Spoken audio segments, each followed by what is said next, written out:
Imagine being sealed inside a metal tube hundreds of feet beneath the ocean's surface. The walls seem to inch closer with each passing day. Every sound echoes. Every face becomes both familiar and foreign. You haven't seen sunlight in 85 days. The air you breathe has been recycled thousands of times. Now imagine knowing that one wrong move, one mechanical failure, one human error could mean death for everyone aboard. This isn't science fiction. This is the daily reality for submarine crews who patrol the depths of our oceans, carrying the weight of national security on their shoulders while battling an enemy that can't be seen or heard, the human mind under extreme pressure. Today, we dive deep into the psychological abyss that submariners face and answer the question, what happens when submarine crews go totally insane? Introduction to submarine life. The modern military submarine is a marvel of engineering. Nuclear-powered vessels can remain underwater for months at a time, their crews living in a self-contained world that bears little resemblance to life on the surface. The average nuclear submarine houses approximately 150 sailors in a space roughly the size of a 3-bedroom house. Personal space is measured in inches, not feet. Privacy is a luxury few can afford.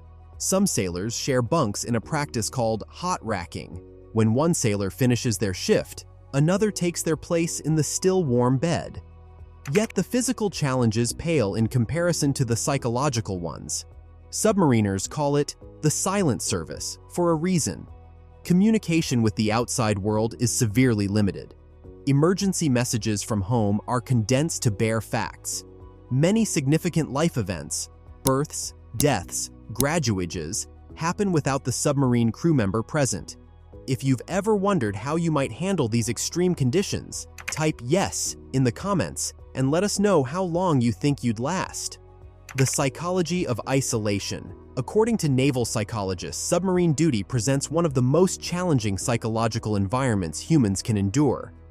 Dr. Charles Morgan, who has studied the effects of operational stress on military personnel, describes submarine service as an environment that combines isolation, confinement, and risk in a way few other professions experience. The human brain wasn't designed for the submarine environment. We evolved under open skies with day-night cycles, changing scenery, and varied social interactions. On a submarine, time becomes distorted. Days blend together under the constant artificial lighting. The same faces, the same conversations, the same routines. This monotony creates a psychological phenomenon submariners call going down the rabbit hole. Minor irritations grow into major conflicts. Small noises become unbearable. Rumination and negative thought patterns can spiral out of control. Commander James Waller, former captain of the USS Michigan, explains, "The submarine environment amplifies everything, both good and bad. A small disagreement can fester and grow because there's no escape. You can't take a walk, you can't get fresh air, you can't call a friend. You're face to face with that same person day after day."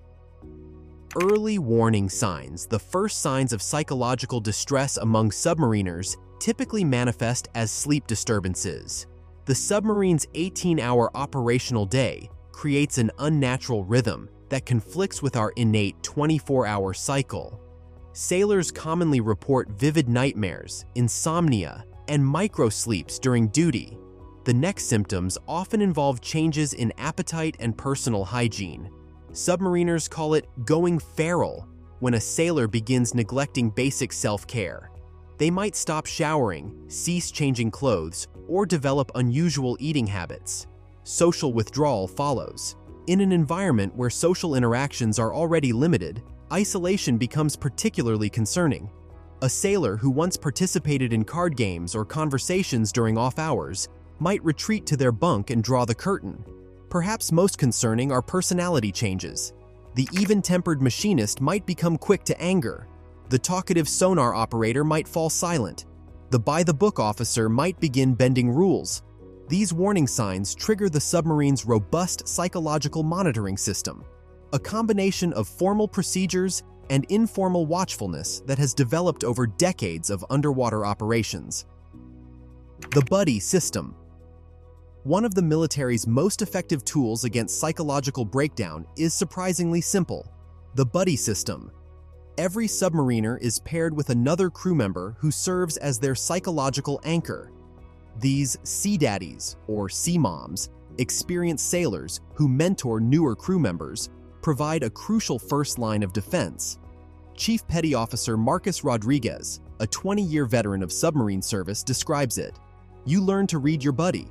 You notice when they're not eating right, when they've worn the same shirt for 3 days, when they're staring at the bulkhead instead of reading during downtime. And you check in. Sometimes just asking "you good?" can make all the difference. This informal monitoring system extends throughout the chain of command. Division officers monitor their sailors. Department heads watch their division officers. The executive officer keeps tabs on department heads. And everyone watches the captain, because a psychologically compromised commander represents the greatest risk of all. When prevention fails, despite rigorous screening and monitoring, psychological breakdowns still occur. When they do, submarines follow established protocols that balance the welfare of the individual with the safety of the vessel and its mission. The first step typically involves the submarine's medical officer, usually not a psychiatrist, but a general medical doctor with some psychiatric training. They can provide basic counseling and medication from the submarine's limited pharmacy. For more severe cases, the submarine has a small medical bay where sailors can be temporarily removed from duty. In extreme situations, the affected crew member might be confined to quarters under observation by medical personnel and security staff. Former submarine medical officer Dr. Jonathan Pierce explains, "You're working with a limited toolkit.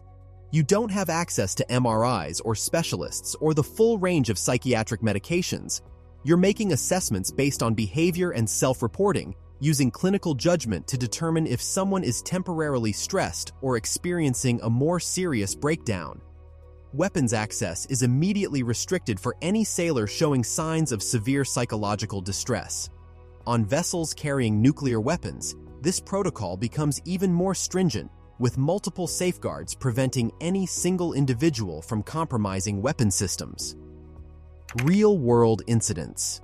While the Navy closely guards information about psychological incidents aboard submarines, several cases have become public knowledge, offering windows into how these situations unfold.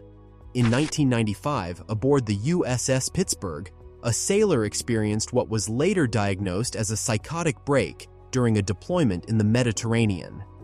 According to declassified reports, the sailor became convinced that other crew members were plotting against him and barricaded himself in a machinery room.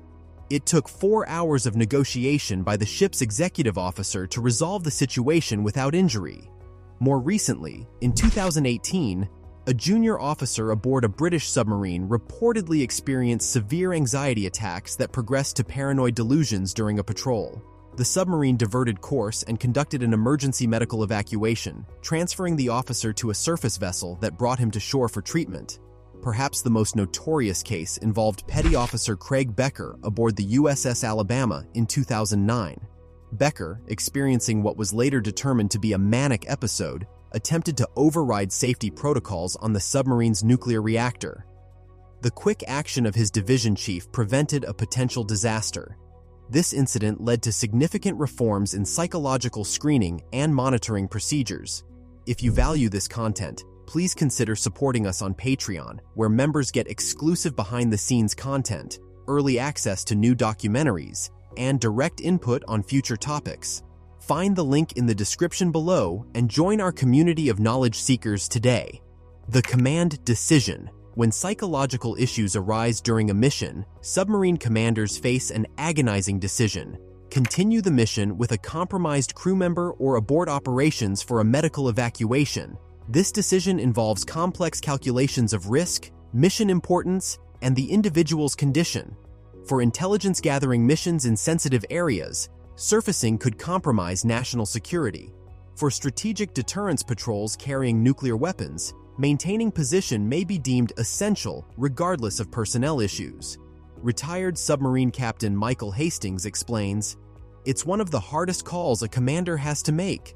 You're weighing the welfare of one sailor against the mission, potentially against national security. There's no formula, no checklist that tells you exactly when to abort. It comes down to judgment. In less severe cases, the submarine might implement a modified watch bill, reassigning the affected sailor to less critical duties while increasing monitoring. They might be paired with a seasoned crew member during watches or given tasks that can be regularly checked by others. For more serious situations, the commander might order a medevac, medical evacuation, a complex procedure that requires the submarine to approach the surface, establish communications with Fleet Command, and coordinate with surface vessels or aircraft. Training for the mind. The Navy has developed sophisticated psychological training programs to prepare submariners for the mental challenges they'll face. This training begins well before a sailor ever sets foot on a submarine. The basic enlisted submarine school includes a pressure tank, a simulated submarine environment where recruits spend increasing periods in confined spaces. Instructors deliberately create stressful situations, monitoring how recruits respond and teaching coping strategies. Lieutenant Commander Patricia Dawson, a Navy psychologist, describes the approach. We're not looking for people who never experience stress. We're looking for people who can recognize their stress responses and manage them effectively. Someone who can say, "I'm feeling claustrophobic right now, but I know this will pass if I use my breathing techniques." Once assigned to submarines, sailors receive ongoing psychological training, including mindfulness practices, conflict resolution techniques, and recognizing signs of distress in themselves and others. Many submarines now incorporate regular mental health stand-downs, scheduled periods where sailors participate in stress reduction activities and check in with medical staff. The submarine force has also embraced technological solutions. Some vessels are now equipped with light therapy rooms that simulate natural sunlight, helping maintain crew members' circadian rhythms. Others have introduced virtual reality systems that allow sailors to experience outdoor environments during recreation periods. The selection process. Perhaps the most important factor in preventing psychological breakdowns is selecting the right personnel in the first place. The submarine service maintains some of the military's most rigorous psychological screening procedures. Before being considered for submarine duty, candidates undergo extensive psychological testing, including the Minnesota Multiphasic Personality Inventory, MMPI, structured interviews with military psychologists, and scenario-based assessments. Dr. Eleanor Sanderson, who developed many of these screening protocols, explains what they're looking for. The ideal submariner isn't someone who never feels stress or fear. It's someone with psychological resilience, the ability to bend without breaking. We look for indicators like emotion regulation, frustration tolerance, adaptability, and team orientation. Candidates with histories of claustrophobia, severe depression, bipolar disorder, or psychotic episodes are automatically disqualified. Those with family histories of serious mental illness receive additional scrutiny. Even after selection, submarine candidates undergo a gradual acclimatization process. They spend increasing periods aboard submarines docked at port before undertaking short missions, working up to the extended deployments that characterize nuclear submarine operations. The return to surface. One of the least understood aspects of submarine psychology is the reintegration process. What happens when submariners return to normal life after months underwater? Many experience what's called surface shock, a constellation of symptoms including sensory overload, social anxiety, and difficulty making decisions in environments with too many choices. Former Chief Petty Officer Thomas Jenkins describes his experience. "The first time I walked into a grocery store after a 3-month patrol, I had to leave. Too many colors, too many choices, too many people. My wife found me sitting in the car, sweating and breathing hard. It took weeks before I could handle crowds again." The Navy has formalized reintegration protocols to ease this transition. Submarines returning from extended deployments now undergo a decompression period, several days where the crew gradually readapts to surface life. Communication with family is restored incrementally. Liberty is granted in stages rather than all at once. Family support groups play a crucial role in this process, educating spouses and children about what to expect when their submariner returns.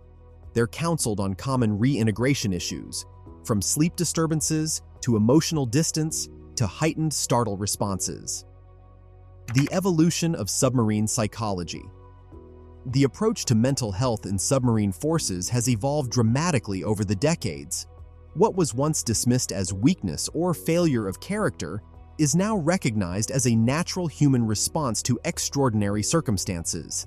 This evolution reflects broader changes in military psychology, particularly following the recognition of PTSD and other operational stress injuries. Today's submarine force acknowledges that psychological health is as crucial to mission success as technical proficiency or physical fitness. Modern submarine designs increasingly incorporate psychological factors. The newest Virginia-class submarines include larger common areas, better lighting systems, improved exercise facilities, and more private sleeping arrangements. These design changes reflect growing awareness that environmental factors significantly impact mental health during extended underwater deployments. The future promises even more sophisticated approaches. Research into chronobiology, the study of biological rhythms, is yielding insights into optimal watch schedules. Advances in wearable technology may soon allow continuous monitoring of biomarkers associated with psychological stress, enabling earlier intervention. The silent heroes. Despite the challenges, the vast majority of submariners complete their service without serious psychological incidents. They return to the surface having accomplished extraordinary missions under conditions few civilians could endure. These men and women represent a unique breed, individuals capable of maintaining psychological equilibrium in an environment designed to disrupt it. Their resilience deserves recognition alongside the more visible courage of those who face battlefield dangers. Admiral James Caldwell, former director of Naval Nuclear Propulsion, puts it this way: anyone can be brave for a moment when adrenaline is flowing. But to maintain your psychological balance day after day, week after week, in that environment, that's a different kind of courage altogether. The submarine service continues to attract volunteers despite, or perhaps because of, these challenges. For many, the psychological demands are part of the appeal. They seek to test themselves against one of the most demanding environments humans have created. The depths of the ocean remain one of Earth's most inhospitable environments. That humans can not only survive but function effectively hundreds of feet beneath the waves testifies to both technological ingenuity and psychological resilience. When submarine crews face psychological challenges, they're confronting the natural limits of human adaptation. That breakdowns occur isn't surprising. What's remarkable is how rarely they happen and how effectively they're managed when they do. The lessons learned from submarine psychology extend far beyond military applications. As humanity contemplates long-duration space missions and other extreme environments, the submarine service offers a valuable test case in maintaining psychological health under adverse conditions. For now, submarines continue their silent patrols beneath the waves, their crews maintaining the vigilance that national security demands. They do so not by conquering human psychology, but by understanding and accommodating it, recognizing that the mind, like the sea itself, must be respected rather than dominated. If you found this exploration of submarine psychology fascinating, please support our channel by hitting the like button and subscribing for more in-depth documentaries on the extraordinary challenges faced by military personnel. Your engagement helps us continue bringing these important stories to light.